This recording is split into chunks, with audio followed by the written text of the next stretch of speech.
Hi hello guys, welcome back to our channel. ಎಲ್ಲರೂ ಹೇಗಿದ್ದೀರಾ? ನಾವಂತೂ ಸೂಪರ್ ಆಗಿದ್ದೀವಿ, ನೀವು ಚೆನ್ನಾಗಿದ್ದೀರಾ ಅಂತ ಭಾವಿಸ್ತೀನಿ. ಗೈಸ್, ಈಗ ಮನೆ ಕೆಲಸ ಎಲ್ಲ ಮುಗಿಸ್ಕೊಂಡು ಮಧ್ಯಾಹ್ನದ ಮೇಲೆ ಬ್ಲಾಗ್ ಸ್ಟಾರ್ಟ್ ಮಾಡಿದ್ದೀನಿ. ಗೈಸ್, ಒಂದು ಚಾಪೆ ಇದೆ ನಮ್ಮ ಮನೇಲಿ. ಅದು ಈ ಬಾರ್ಡ್ರಲ್ಲಿ ಅಂದರೆ ಎಡ್ಜೆಲ್ಲ ಕಿತ್ತೋಗ್ತಾ ಇರುತ್ತೆ, ಪ್ಲಾಸ್ಟಿಕ್ ಚಾಪೆಗಳಲ್ವ, ಎಡ್ಜೆಲ್ಲ ಕಿತ್ತೋಗುತ್ತೆ ಅಂತೇಳಿ ಒಂದು ಬಾರ್ಡ್ರ್ ಸ್ಟಿಚ್ ಮಾಡೋಣ ಅಂದ್ಕೊಂಡೆ. ನೋಡಿ, ಈ ಥರ ಕಿತ್ತೋಗ್ತಾ ಇರುತ್ತೆ. ಇದಕ್ಕೆ ಇಲ್ಲಿವರೆಗೂ ಒಂದು ಬಟ್ಟೆಯಲ್ಲಿ ಏನಾದರೂ ಒಂದು ಸೀರೆದೋ ಪಂಚೆ ಬಟ್ಟೆನೋ ಏನಾದರೂ ಹಾಕಿ ಬಾರ್ಡ್ರ್ ಥರ ಸ್ಟಿಚ್ ಮಾಡೋಣ ಅಂದ್ಕೊಂಡಿದ್ದೀನಿ. ನೋಡೋಣ. ಮಿಷಿನಲ್ಲಂತೂ ಹೊಲಿಯೋಕ್ಕೆ ಬರೋದಿಲ್ಲ ಗೈಸ್, ಇದನ್ನು ಕೈಯಲ್ಲೇ ಹೊಲಿಬೇಕು. ನಮ್ಮಮ್ಮ ಊರಲ್ಲಿದ್ದಾಗ ಸ್ಟಿಚ್ ಮಾಡ್ತಾಯಿದ್ರು. ಅಂದರೆ ಚಿಕ್ಕ ಚಾಪೆ, ಇದು ಸ್ವಲ್ಪ ಡಬಲ್ ಚಾಪೆ, ದೊಡ್ಡದಂದರೆ ಒಂದು ಸ್ವಲ್ಪ ನಮ್ಮ ಹಾಲೆಲ್ಲ ಹಿಡಿಯುತ್ತೆ ಗೈಸ್, ಅಷ್ಟಿದೆ ದೊಡ್ಡ ಚಾಪೆ. ಇನ್ನು ಇಬ್ಬರು ಮಲ್ಕೊಳ್ಳೋ ಅಷ್ಟು ಚಾಪೆ ಎಲ್ಲ ಬರುತ್ತಲ್ಲ ಚಿಕ್ಕದು, ಆ ಚಾಪೆಗೆಲ್ಲ ನಮ್ಮಮ್ಮ ಮುಂಚೆ ಬಾರ್ಡ್ರ್ ಥರ ಸೀರೆಯಲ್ಲಿ ಅಥವಾ ಬಟ್ಟೆಯಲ್ಲಿ ಒಂದು ಪಂಚೆ ಬಟ್ಟೆಯಲ್ಲಿ ಸ್ಟಿಚ್ ಮಾಡಿರ್ತಿದ್ರು. ಅದು ಕಿತ್ತೋಗ್ತಾ ಇರಲಿಲ್ಲ, ಎಡ್ಜು ಅಷ್ಟು ಬೇಗ ಕಿತ್ತೋಗೋದು ಇಲ್ಲ. ಸೊ ಅದಕ್ಕೆ ನಾನು ಈಗ ಸ್ಟಿಚ್ ಮಾಡೋಣ ಆ ಥರ ಅಂದ್ಕೊಂಡಿದ್ದೀನಿ. ಬಟ್ ಯಾರಿಗಾದ್ರೂ ಗೊತ್ತಿಲ್ಲ ಅಂದರೆ ಅವರು ಈ ಥರ ಸ್ಟಿಚ್ ಮಾಡ್ಕೊಂಡ್ರೆ ಇನ್ನೂ ಅಷ್ಟು ದಿನ ಬಾಳಿಕೆ ಬರುತ್ತೆ. ಒಂದು 6 ತಿಂಗಳು ವರ್ಷ ಬಾಳಿಕೆ ಬರೋದು. ಇದನ್ನು ಯೂಸ್ ಮಾಡೋದ್ರಿಂದ ಅಟ್ಲೀಸ್ಟ್ 1-2 ಇಯರ್ಸ್ ಆದರೂ ಯೂಸ್ ಮಾಡ್ಬೋದು. ಊರ ಕಡೆ ಆದರೆ ಅಲ್ಲಿ ಇಲ್ಲಿ ಹೊರ್ಗಡೆ ಹಾಸ್ತೀವಿ, ಬೇಗ ಕಿತ್ತೋಗುತ್ತೆ. ಇಲ್ಲೇನೋ ಅಲ್ಲಿ ಹೊರ್ಗಡೆ ಎಲ್ಲ ಏನು ತಗೊಂಡೋಗಲ್ಲ ಅಲ್ವಾ, ಒಳಗಡೆನೆ ಸ್ಮೂತ್ ಹ್ಯಾಂಡ್ಲಿಂಗ್ ಇರುತ್ತೆ, ಹಾಗಾಗಿ ಇಲ್ಲಿ ಬೇಗ ಅಷ್ಟಾಗಿ ಹಾಳಾಗಲ್ಲ, ನೀಟಾಗೆ ಇಟ್ಕೋಬೋದು. ನೋಡೋಣ ಯಾವ ಥರ ಸ್ಟಿಚ್ ಮಾಡಬೇಕು ಅಂತ ಹೇಳಿ ಸ್ಟಿಚ್ ಮಾಡ್ತೀನಿ, ಬನ್ನಿ ನಿಮಗೂ ತೋರಿಸ್ತೀನಿ. ಇದೆಲ್ಲ ಮಾಡಬೇಕು, ಇದು ಮಾಡಬೇಕು ಗೈಸ್, ಎರಡೇ ಸೈಡೆ, ಇದೊಂದು ಅಲ್ಲೇನಿಲ್ಲ, ಅಲ್ಲಿ ಫಿನಿಶಿಂಗ್ ಚೆನ್ನಾಗಿದೆ, ಅಲ್ಲಿ ಕಿತ್ಕೊಂಡು ಹೋಗಲ್ಲ ಅನಿಸುತ್ತೆ. ಇವ್ರೇನು ಬಟ್ಟೆ ಹಾಕಿದಾರಲ್ಲ ಇಷ್ಟು ಮಾತ್ರ ಸ್ಟಿಚ್ ಮಾಡಬೇಕೀಗ ಗೈಸ್. ಒಂದು ಸೀರೆ ಬಟ್ಟೆ ಇತ್ತು, ಇದನ್ನು ಫೋಲ್ಡ್ ಮಾಡಿ ಈ ಥರ ಇಷ್ಟಿಷ್ಟು ಕಟ್ ಮಾಡಿ ಹಾಕೋಣ ಅಂದ್ಕೊಂಡಿದ್ದೀನಿ. ಚೆನ್ನಾಗಿರುತ್ತೆ ಅನಿಸುತ್ತೆ. ಸ್ವಲ್ಪ ನೈಟಿ ಬಟ್ಟೆ ಹಾಕಿರೋದು ಇದ್ದಿದ್ರೆ ಚೆನ್ನಾಗಿರ್ತಿತ್ತು, ಬಟ್ ಪರವಾಗಿಲ್ಲ, ಇದನ್ನೇ ಕಟ್ ಮಾಡಿಬಿಟ್ಟು ಹಾಕೋಣ ಅಂದ್ಕೊಂಡಿದ್ದೀನಿ. ನಾನು ವೇಸ್ಟ್ ಇದು ಸ್ವಲ್ಪ, ಇನ್ನು ನಮ್ಮ ಆಂಟಿ ಕಳಿಸಿದ್ರು, ಊರಿದ ನುಗ್ಗೆ ಸೊಪ್ಪು ಕಟ್ಟಿ ಕಳಿಸಿದ್ರು, ಫ್ರೆಶ್ ಆಗಿರುತ್ತೆ ಅಂತೇಳಿ ಇದರಲ್ಲೇ ಕಳಿಸಿದ್ರು.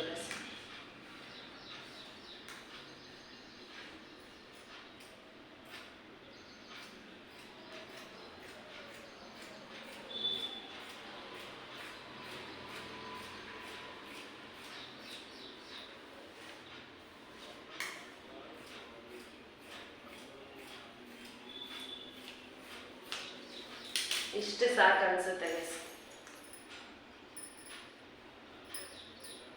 ಇಷ್ಟು ಈ ಥರ ಫೋಲ್ಡ್ ಮಾಡಿದ್ರೆ ಕರೆಕ್ಟಾಗಿರುತ್ತೆ. ಇಷ್ಟು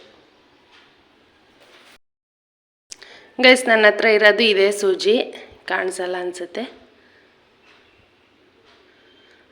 ಚಿಕ್ಕದು, ದೊಡ್ಡದಿಲ್ಲ. ಇನ್ನು ಇದೇ ನಾರ್ಮಲ್ ದಾರ ತೊಗೊಂಡಿದ್ದೀನಿ.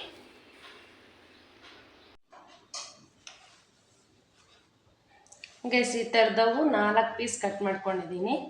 4 ಸಾಕಾಗುತ್ತೆ ಗೈಸ್. ಇದನ್ನು ಫಸ್ಟು ಡೋರ್ ಹೊಡ್ಕೊತಾ ಇದ್ದೀನಿ. ಒಂದು ಪದ್ರ ಅಷ್ಟೇ ಹಿಂಗೆ ಫೋಲ್ಡ್ ಮಾಡಿ ಸ್ಟಿಚ್ ಮಾಡ್ಕೊತೀನಿ.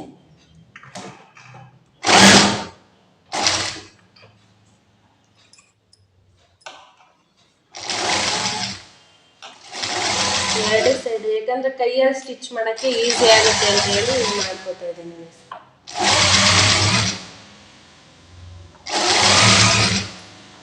ರಫಾಗಿ ಕಟ್ ಮಾಡ್ಕೊಂಡಿರೋದು ಅಷ್ಟೇ, ಮೆಜರ್ಮೆಂಟ್ ಎಲ್ಲ ಏನು ನೋಡ್ಕೊಂಡು ಕಟ್ ಮಾಡ್ಕೊಂಡಿಲ್ಲ.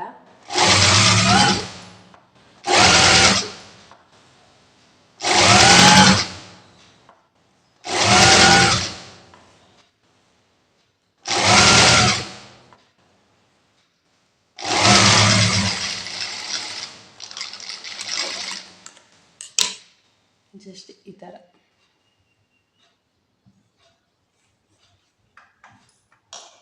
ನಾಲ್ಕು ಪೀಸನ್ನು ಈ ಥರ ಸ್ಟಿಚ್ ಮಾಡ್ಕೊಬಿಡ್ಬೇಕು ಗೈಸ್.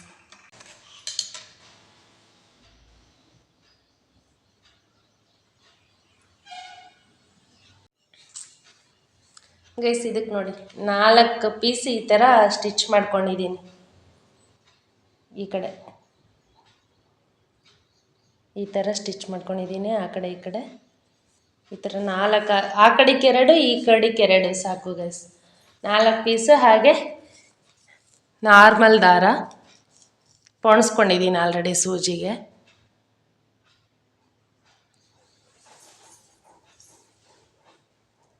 ಇದನ್ನು ಈಗ ಕೈಯಲ್ಲೇ ಸ್ಟಿಚ್ ಮಾಡಬೇಕು ಗೈಸ್. ಇದನ್ನು ಜಾಯಿಂಟ್ ಮಾಡ್ಕೊಳ್ಳೋಣ ಅಂದ್ಕೊಂಡೆ, ಬಟ್ಟೆ 2ರಿಂದ 1ಗೆ ಏನೂ ಬೇಡ ಅನಿಸ್ತು. ಸೊ ಈ ಥರ ನೋಡಿ, ಯಾವುದೋ ಒಂದು ಕಡೆಯಿಂದ ಹಿಂಗೆ ಸೂಜಿಲ್ದ ಸ್ವಲ್ಪ ದೊಡ್ಡ ಸೂಜಿ ಆದರೆ ಇನ್ನೂ ಚೆನ್ನಾಗಿರುತ್ತೆ. ಇರಲಿ ಪರವಾಗಿಲ್ಲ.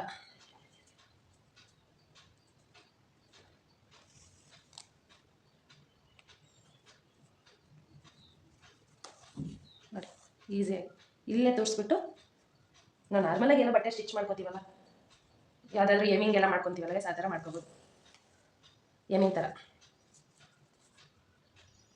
ಸ್ವಲ್ಪ ದಪ್ಪ ದಾರ ಆದ್ರೂ ಚೆನ್ನಾಗಿರುತ್ತೆ. ಬಟ್ ನನ್ನ ಹತ್ರ ದಪ್ಪದು ದಾರನೂ ಇರಲಿಲ್ಲ. ಬಟ್ ದಪ್ಪ ದಾರ ಇದ್ದರೆ ಸೂಜಿನೂ ಬೇಕಲ್ವ ಸ್ವಲ್ಪ ದೊಡ್ಡದು. ಅದಕ್ಕೋಸ್ಕರ ನಾನು ಚಿಕ್ಕದ್ರಲ್ಲೇ ಸ್ಟಿಚ್ ಮಾಡ್ಕೋತಾ ಇದ್ದೀನಿ. ಸ್ವಲ್ಪ ಕಷ್ಟನೇ ಚಿಕ್ಕದ್ರಲ್ಲಿ ಹ್ಯಾಂಡ್ಲ್ ಮಾಡೋದು, ಯಾಕಂದರೆ ಇದು ಸ್ವಲ್ಪ ದೂರದಿಲ್ಲ. ಆದರೂ ನಿಧಾನಕ್ಕೆ ಮಾಡ್ಕೋಬೋದು ಮಿಸ್. ಇನ್ನೂ ಸ್ವಲ್ಪ ದಪ್ಪ ಇರೋ ಕ್ಲಾತ್ ಆಗಿದ್ರೆ ಚೆನ್ನಾಗಿರ್ತಿತ್ತು ಅನಿಸ್ತು. ಬಟ್ ಓಕೆ, ಇದೂ ಚೆನ್ನಾಗೇ ಬಂದಿದೆ.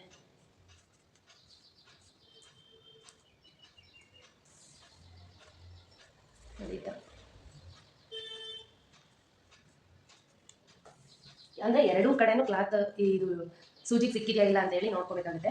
ಯಾಕೆಂದರೆ ನಾವು ಒಂದು ಸೈಡೇ ಸ್ಟಿಚ್ ಮಾಡ್ಕೊಂಡು ಹೋದ್ರೆ ಇನ್ನೊಂದು ಸೈಡು ಓಪನ್ ಬಂದುಬಿಡುತ್ತೆ. ಹಾಗಾಗಿ 2 ಕಡೆನೂ ನೀಟಾಗಿ ನೋಡ್ಕೊಂಡು 2 ಸೈಡು ಸ್ಟಿಚ್ ಮಾಡ್ಕೋಬೇಕು. ಇಲ್ಲಿ ಕೈಯಲ್ಲಿ ಗೊತ್ತಾಗುತ್ತೆ ಸಾಲಡ್ ಹಿಂಗೆ ಇಟ್ಕೊಂಡಿರ್ತೀವಲ್ವ, ನೀಡಲ್ಗೆ ಕ್ಲಾತ್ ಸಿಕ್ಕಿದೆಯೋ ಇಲ್ವಾ ಅಂತ ಹೇಳಿ ಗೊತ್ತಾಗ್ಬಿಡುತ್ತೆ. ದೊಡ್ಡ ಸೂಜಿ ಆಗಿದ್ರೆ ಇಷ್ಟೊತ್ತಿಗೆ ಬೇಗ ಆಗೋಗಿರೋದು. ಚಿಕ್ಕದಾಗಿರೋದ್ರಿಂದ ಸ್ವಲ್ಪ ನಿಧಾನ. ತೆಳು ಬಟ್ಟೆ ಅಲ್ವಾ, ಚಾರ್ಕೊಂಡು ಹೋಗುತ್ತೆ.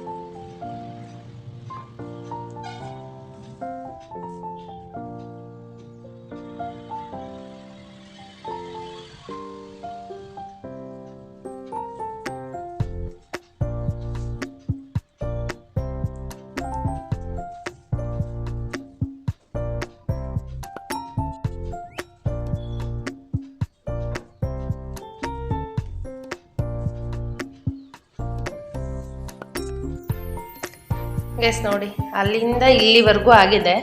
ಇನ್ನೊಂದು ಚೂರು ಉಳಿದಿದೆ ಗೈಸ್, ಇಷ್ಟು.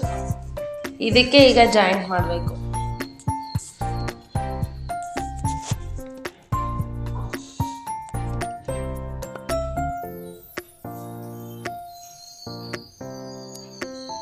ಇಲ್ಲಿಂದ ನಾನು ಇದನ್ನ ಪೀಸ್ ಅವಾಗಲೇ ಜಾಯಿಂಟ್ ಮಾಡ್ಕೊಂಡಿದ್ರೆ ಚೆನ್ನಾಗಿರ್ತಿತ್ತು. ಬಟ್ ಮಾಡ್ಕೊಂಡಿಲ್ಲ, ಒಂಚೂರು ಹಿಂದೆಯಿಂದ ಹಾಕೋತೀನಿ. ಈ ಕಡೆಗೆ ಇದನ್ನು ಸ್ಟಿಚ್ ಮಾಡಬೇಕು.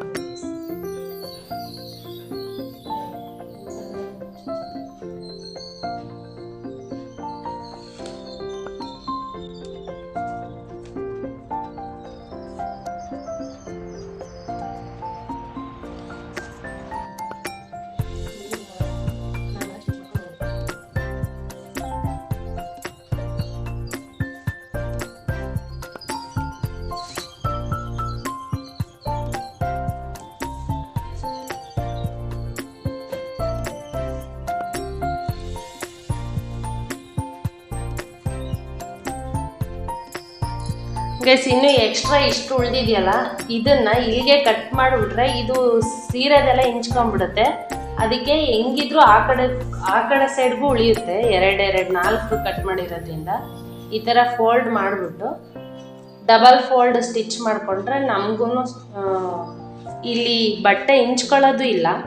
ಹಾಗೆಯೇ ಸುಮ್ಮನೆ ಕಟ್ ಮಾಡಿ ಯಾಕೆ ವೇಸ್ಟ್ ಮಾಡೋದು. ಗೈಸ್, 2 ಸೈಡು ಸ್ಟಿಚ್ ಮಾಡಿದ್ದೀನಿ ನೋಡಿ, ಎಷ್ಟು ಚೆನ್ನಾಗಿ ಕಾಣ್ತಾ ಇದೆ. ನೋಡೋಕೆ ಕಲರ್ಫುಲ್ಲಾಗೂ ಕಾಣ್ತಾ ಇದೆ. 2 ಸೈಡ್ ಆಗಿರೋದ್ರಿಂದ ಒಂಥರ ಲುಕ್ ಇದೆ ಗೈಸ್. ಆಪೋಸಿಟ್ ಕಲರೆಲ್ಲ ಹಾಕಿದ್ದೀನಿ, ಆದರೂ ಅದು ಬುಟ್ಟ ಟೈಪ್ ಬಂದಿದೆಯಲ್ಲ, ಚಾಪೆಲ್ಲೂ ಬಂದಿದೆ. ಹಾಗೆ ಇದು ಸ್ಯಾರಿಲು ಪೀಸಲ್ಲೂ ಬಂದಿದೆ. ತುಂಬ ಚೆನ್ನಾಗಿದೆ. ಸೇಫ್ಟಿ ಅನಿಸ್ತು, ಇನ್ಮೇಲೆ ಕಿತ್ತೋಗಲ್ಲ. ಅಟ್ಲೀಸ್ಟ್ 1-2 ಇಯರ್ಸ್ ಆದರೂ ಯೂಸ್ ಮಾಡ್ಬೋದು ಅನಿಸ್ತು.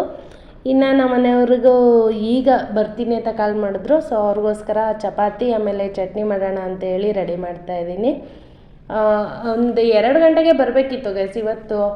ಲೇಟ್ ಆಯಿತು. ನಾನು ಊಟ ಎಲ್ಲ ಮಾಡಿಬಿಟ್ಟು ಸುಮ್ಮನೆ ಕುತ್ಕೊಂಡಿದ್ದೆ. ಮೋಸ್ಟ್ಲಿ ಇವತ್ತು ಲೇಟಾಗಿ ಬರ್ತಾರೆ, ಹೋಟೆಲಲ್ಲೇ ತಿನ್ಕೊಂಡಿರ್ತಾರೆ ಅಂತ ಅಂದ್ಕೊಂಡಿದ್ದೆ. ಬಟ್ ಅವರು ಇನ್ನೂ ಏನೂ ತಿಂದಿಲ್ಲ, ಅಡುಗೆ ಮಾಡು ಅಂತೇಳಿ ಕಾಲ್ ಮಾಡಿದ್ರು. ಹಾಗೆ ಚಪಾತಿನೂ ಚಟ್ನಿನೇ ಮಾಡಬೇಕು ಅಂತ ಹೇಳಿದ್ರೆ, ಬೆಳಿಗ್ಗೆ ಸ್ವಲ್ಪ ರೈಸು ಸಾಂಬಾರಿತ್ತು, ನಾನು ಆಲ್ರೆಡಿ ಊಟ ಮಾಡಿದೆ. ಇನ್ನು ಅವರಿಗೋಸ್ಕರ ಸ್ವಲ್ಪ ಚಪಾತಿ ಆಮೇಲೆ ಚಟ್ನಿ ಮಾಡೋಣ ಅಂತೇಳಿ ಮಾಡ್ತಾಯಿದ್ದೀನಿ. ನಾನು ನಮಗೆ ಪ್ರಿವಿಯಸ್ ವ್ಲಾಗಲ್ಲೆಲ್ಲ ತೋರಿಸಿರ್ತೀನಿ ಮೇ ಬಿ. ಚಪಾತಿನ ಮಣೆ ಆಮೇಲೆ ಚಪಾತಿದು ಕಲ್ಲು ಅದ್ರ ಮೇಲೆ ಏನು ಮಾಡಲ್ಲ, ಇಲ್ಲೇ ಪಕ್ಕದಲ್ಲೇ ಸೆಲ್ಫ್ ಕ್ಲೀನ್ ಮಾಡಿಕೊಂಡು ಸೆಲ್ಫ್ ತೊಳ್ಕೊಂಡು ಅಲ್ಲೇ ಉಜ್ಜಿಬಿಟ್ಟು ಅಲ್ಲೇ ಹಾಕ್ಬಿಟ್ಟು ಹಂಗೆ ಬೇಯಿಸ್ತೀನಿ. ಬೇಗ ಆಗುತ್ತೆ, ಒಬ್ಬಳೇ ಇರ್ತೀನಲ್ಲ ಅದಕ್ಕೆ. ಏನಾದರೂ ಹೇಮಂತ್ ನಮ್ಮ ಮನೆಯವರು ಯಾರಾದರೂ ಇದ್ದರೆ ಅವರು ಫ್ರೀಯಾಗಿದ್ದರೆ ಅಷ್ಟೇ ಬಂದು ಸ್ವಲ್ಪ ಹೆಲ್ಪ್ ಮಾಡ್ತಾರೆ, ಅಂದರೆ ಬೇಯಿಸ್ಕೊಡ್ತಾರೆ ಅಷ್ಟೇ. ಅವ್ರು ಯಾರೂ ಇಲ್ಲ ಅಂದರೆ ಹಿಂಗೆ ಒಬ್ಬಳೇ ಉಜ್ಕೊಂಬಿಟ್ಟು ಒಬ್ಬಳೇ ಬೇಯಿಸ್ಕೋಬೇಕಾಗುತ್ತೆ. ಅದಕ್ಕೆ ಅಲ್ಲೇ ಪಕ್ಕದಲ್ಲೇ ನಿಂತ್ಕೊಂಡು ಮಾಡ್ತಾಯಿರ್ತೀನಿ. ಸ್ವಲ್ಪ ಬೇಗನೂ ಆಗುತ್ತೆ ಗೈಸ್. ನಾನು ಅಂತಲ್ಲ, ತುಂಬ ಜನ ಹೆಣ್ಮಕ್ಳು ಹಿಂಗೇ ಮಾಡೋದು. ಸ್ವಲ್ಪ ಬೇಗ ಆಗುತ್ತೆ ಅಂತ ಹೇಳ್ಬಿಟ್ಟು ನಿಂತ್ಕೊಂಡು ಅಲ್ಲೇ ಅದನ್ನು ಚಪಾತಿನ ಲಟ್ಸ್ಕೊಂಬಿಟ್ಟು ಹಾಗೆ ಬೇಯಿಸ್ಕೊಂಬಿಡ್ತಾರೆ. ನಾನು ಫಸ್ಟು ಹಂಚಿಗೆ ಆಯಿಲ್ ಹಾಕೋದಿಲ್ಲ ಗೈಸ್. ನಮ್ಮನೆ ಚಪಾತಿ ಹಂಚಿಲ್ಲ, ಹಳೇದು ಒಂದು ಪ್ಯಾನ್ ಇದೆ, ದೋಸೆ ಅದರಲ್ಲಿ ಇದ್ದಾಳಲ್ಲ ಗೈಸ್, ಅದಕ್ಕೋಸ್ಕರ ಹಳೆ ಪ್ಯಾನ್ನೇ ಚಪಾತಿ ಬೇಯಿಸೋದಕ್ಕೆ ಇಟ್ಕೊಂಡಿದ್ದೀನಿ. ಅದಕ್ಕೂ ನಾನು ಆಯಿಲ್ ಹಾಕೋದಿಲ್ಲ. ನಾರ್ಮಲಾಗಿ ಎರಡೂ ಸೈಡ್ ಚಪಾತಿ ಬೇಯಿಸ್ಕೊಂಡ್ಬಿಡ್ತೀನಿ. ಫಸ್ಟೇ ಚಪಾತಿ ಬೇಯಿಸ್ಕೊಂಡು ಚೆನ್ನಾಗಿ ಬೆಂದಾದಮೇಲೆ ನಾನು ಆಯಿಲ್ ಹಾಕ್ಕೊತೀನಿ. ಆವಾಗ ಚಪಾತಿಗೂ ಜಾಸ್ತಿ ಆಯಿಲ್ ಏನು ಹಿಡಿಯೋದಿಲ್ಲ, ಜಸ್ಟ್ ಮೇಲ್ಗಡೆ ಒಂದು ಅರ್ಧ ಸ್ಪೂನಷ್ಟು ಅಷ್ಟೇ ಮೇಲೆ ತೊಟ್ಟಿಗ್ಸೋದು ಅಷ್ಟೇ, ಜಾಸ್ತಿ ಆಯಿಲೂ ಹಚ್ಚೋದಿಲ್ಲ. ಹಾಗೆ ಹಂಚಿಗೂ ಏನು ಆಯಿಲ್ ಹಾಕೋದಿಲ್ಲ ಗೈಸ್. ಆರಾಮಾಗಿ ನಿಧಾನಕ್ಕೆ ಕೈಯಲ್ಲಿ ತಿರುವಾಕೊಂತ ಮಾಡ್ಬೋದು. ನನಗೆ ಈ ಥರ ಕೈಯಲ್ಲಿ ತಿರುವಾಕೋದು ನೋಡಿದ್ರೆ ಉತ್ತರ ಕರ್ನಾಟಕದವರು ರೊಟ್ಟಿ ತಿರುವಾಕ್ತಾರಲ್ಲ, ಈ ಒಲೆ ಮೇಲ್ಗಡೆ ಮಾಡ್ತಾ, ಹಾಗೆ ಒಂದೊಂದು ಸಲ ಸುಟ್ಟಾಗ ಇದನ್ನು ತೊಗೊಂಡ್ಬಿಡ್ತೀನಿ, ಸೂಸಿನ್ಗೆ ಅಂತೀವಿ ನಾವು ಇದನ್ನು. ನಿಮ್ಮ ಕಡೆ ಏನಂತಾರೆ ಕಮೆಂಟ್ ಮಾಡಿ ಗೈಸ್, ನನಗೂ ಗೊತ್ತಾಗುತ್ತೆ. ನನಗೆ ಅದನ್ನು ಕರೆಯೋದು ಒಂದೇ, ಸೂಸಿನ್ಗೆ ಅಂತ ಚಪಾತಿ ತಿರುವಾಕೋದು ಅಷ್ಟೇ ಗೊತ್ತು. ಇನ್ನು ಅದನ್ನೇ ರೇರಲ್ಲಿ ಯೂಸ್ ಮಾಡ್ತೀನಿ. ಬೇಗ ಅಂದರೆ ಕೈಯಲ್ಲೇ ತೆಗ್ದಾಕ್ಬಿಡ್ತೀನಿ ಒಂದೊಂದು ಸಲ. ಫಸ್ಟು ಹಾಗೆ ಬೇಯಿಸ್ಕೊತ ನಿಧಾನಕ್ಕೆ ಲೋ ಫ್ಲೇಮಲ್ಲಿ ಇಟ್ಕೊಂಡು ಮಾಡ್ಕೊತಾ ಇರ್ತೀನಿ ಗೈಸ್. ಇನ್ನೇನು ನಮ್ಮ ಮನೆಯವರು ಬರೋ ಟೈಮ್ ಆಯಿತು. ನಮ್ಮ ಮನೆ ರೋಡ್ ಮಾಡ್ತಾಯಿದ್ದಾರೆ ಗೈಸ್, ಸಖತ್ತು ಧೂಳು. ಅದಕ್ಕೆ ಡೋರ್ ಕ್ಲೋಸ್ ಮಾಡ್ಕೊಂಬಿಟ್ಟಿದ್ದೀನಿ. ಅವ್ರು ಬಂದು ಡೋರ್ ನಾಕ್ ಮಾಡಿದ್ರೆ ಅಷ್ಟೇ ಗೊತ್ತಾಗೋದು. ಇಲ್ಲಾಂದರೆ ನಾನೇ ಚಪಾತಿ ಬೇಯಿಸ್ಬಿಟ್ಟು ಡೋರ್ ಕ್ಲೋಸ್ ಮಾಡ್ಕೊಂಡು ಮತ್ತೆ ಹೊರಗಡೆ ಹೋಗಬೇಕು. ಸಖತ್ತು ಧೂಳು ಬರುತ್ತೆ ಗೈಸ್. ಫಸ್ಟು ನಾವು ಈ ಮನೆಗೆ ಬಂದಾಗ ನಮ್ಮ ಮನೆ ಮುಂದೆಗಡೆ ಇರೋ ರೋಡೂ ಆಗಿರಲಿಲ್ಲ, ಇಲ್ಲೆಲ್ಲ ಫುಲ್ ಜಲ್ಲಿ ಹೊಡೆದಿದ್ರು. ನೋಡಿ ಎಲ್ಲ ಮಾಡ್ತಾಯಿದ್ದಾರೆ, ಹೊಸ್ದಾಗಿ ರೋಡ್ ಮಾಡ್ತಾಯಿದ್ದಾರೆ. ಅದು ಸೈಟ್ ಡಿವೈಡ್ ಮಾಡಿದಾಗ ಆವಾಗ ಮಣ್ಣು ರೋಡ್ ಥರ ಮಾಡ್ಕೊಂಡಿದ್ರೇನೋ, ಆಮೇಲೆ ಜಲ್ಲಿ ಮನೆಯೆಲ್ಲ ಆದಮೇಲೆ ಜಲ್ಲಿ ಎಲ್ಲ ಹೊಡೆದಿದ್ರು. ನಾವು ಈ ಮನೆಗೆ ಬಂದಾಗ ಜಲ್ಲಿ ಎಲ್ಲ ಹೊಡೆದಿದ್ರು ರೋಡಲ್ಲಿ. ಬಟ್ ಅದು ಮಳೆ ಬಂದು ಹೋಗಿತ್ತು. ಇವಾಗ ತುಂಬ ದಿನ ಆದಮೇಲೆ ನಾವು ಈ ಮನೆಗೆ ಬಂದು 1 ಇಯರ್ ಆಯಿತು ಗೈಸ್. 1 ಇಯರ್ ಆದಮೇಲೆ ಈಗ ರೋಡ್ ಮಾಡ್ತಾಯಿದ್ದಾರೆ. ಮೋಸ್ಟ್ಲಿ ಒಂದು 15 ಡೇಸ್ ಆಗ್ಬೋದು, 15 ಡೇಸ್ ಇಲ್ಲ 1 ಮಂತೇ ಆಗ್ಬೋದು. ಇದು ಮುಂದೆಗಡೆ ಇರೋ ರೋಡ್ ಕೂಡ ನಾವು ಬಂದ ಮೇಲೆ ಗೈಸ್ ಮಾಡಿದ್ದು. ನಾವು ಈ ಸ್ಟಾರ್ಟಿಂಗ್ ಈ ಮನೆಗೆ ಬಂದಾಗ ರೋಡ್ ಇರಲಿಲ್ಲ, ಫುಲ್ ಜಲ್ಲಿನೇ ಇತ್ತು. ಯಾವ ಕಡೆಯಿಂದ ಬಂದರೂ ಜಲ್ಲಿನೇ ಹೊಡೆದಿದ್ರು ಫುಲ್ ರೋಡ್ ತುಂಬಾ. ಇನ್ನು ಈಗ ನಮ್ಮ ಮನೆಯವ್ರು ಬಂದ್ರೂ ಅಲ್ಲಿ ಗಾಡಿ ನಿಲ್ಸೋಕ್ಕೆ ಮನೆ ಮುಂದೆ ಜಾಗ ಇಲ್ಲ. ಈ ಕಡೆನೇ ಆ ಕಾರ್ ಪಕ್ಕದಲ್ಲಿ ಅಥವಾ ಇಲ್ಲ ಮನೆ ಮುಂದೆ ಸ್ವಲ್ಪ ಸ್ಪೇಸ್ ಇದೆಯಲ್ಲ ಅಲ್ಲಿ ನಿಲ್ಲಿಸ್ಬೇಕು. ನೋಡಿ ಇನ್ನೇನು ಬಂದರು, ಅಲ್ಲೇ ಕಾರ್ ಮುಂದೆನೇ ನಿಲ್ಲಿಸಿ ಬರ್ತಾಯಿದ್ದಾರೆ ಗೈಸ್. ಅದು ಅಲ್ಲಿ ಇನ್ನೇನು ಯಾವ ಜಾಸ್ತಿ ಗಾಡಿ ಓಡಾಡಿದ್ರು ಸ್ವಲ್ಪ ರೋಡ್ ದೊಡ್ಡದಾಗಿದೆ ಅಲ್ವಾ, ಇನ್ನು ಆ ಕಡೆಯಿಂದ ಬರ್ತಾರೆ ಅಂತ ಹೇಳ್ಬಿಟ್ಟು ಒಂದು ಸೈಡಿಗೆ ಅಲ್ಲೇ ನಿಲ್ಲಿಸಿ ಬಂದಿದ್ದಾರೆ. ಇನ್ನು ರೋಡ್ ಆಗೋವರೆಗೂ ಮನೆಗೆ ಧೂಳು ತಪ್ಪಿದ್ದಲ್ಲ ಗೈಸ್. ಈ ಮುಂದೆಗಡೆ ರೋಡ್ ಆಗೋವರೆಗೂ ಸಿಕ್ಕಾಬಟ್ಟೆ ಧೂಳು ಬರೋದು. ಈಗ ಸ್ವಲ್ಪ ಕಂಟ್ರೋಲ್ ಆಗಿತ್ತು, ಈ ಕಡೆ ರೋಡು ಆಗಿಬಿಟ್ರೆ ಫುಲ್ ಕ್ಲೀನಾಗಿರುತ್ತೆ. ಓಕೆ ಗೈಸ್, ಈ ವಿಡಿಯೋ ಇವತ್ತಿಗೆ ಎಂಡ್ ಮಾಡ್ತಾ ಇದ್ದೀನಿ. ವಿಡಿಯೋ ಇಷ್ಟ ಆದರೆ ಲೈಕ್, ಶೇರ್, ಕಮೆಂಟ್ ಮಾಡಿ. ಹಾಗೆ ಯಾರೆಲ್ಲ ಹೊಸಬ್ರು ನನ್ನ ಚಾನಲ್ನ ನೋಡ್ತಾ ಇದ್ದೀರಾ ಪ್ಲೀಸ್ ಸಬ್ಸ್ಕ್ರೈಬ್ ಮಾಡ್ಕೊಂಡು ನೋಡಿ. Keep watching.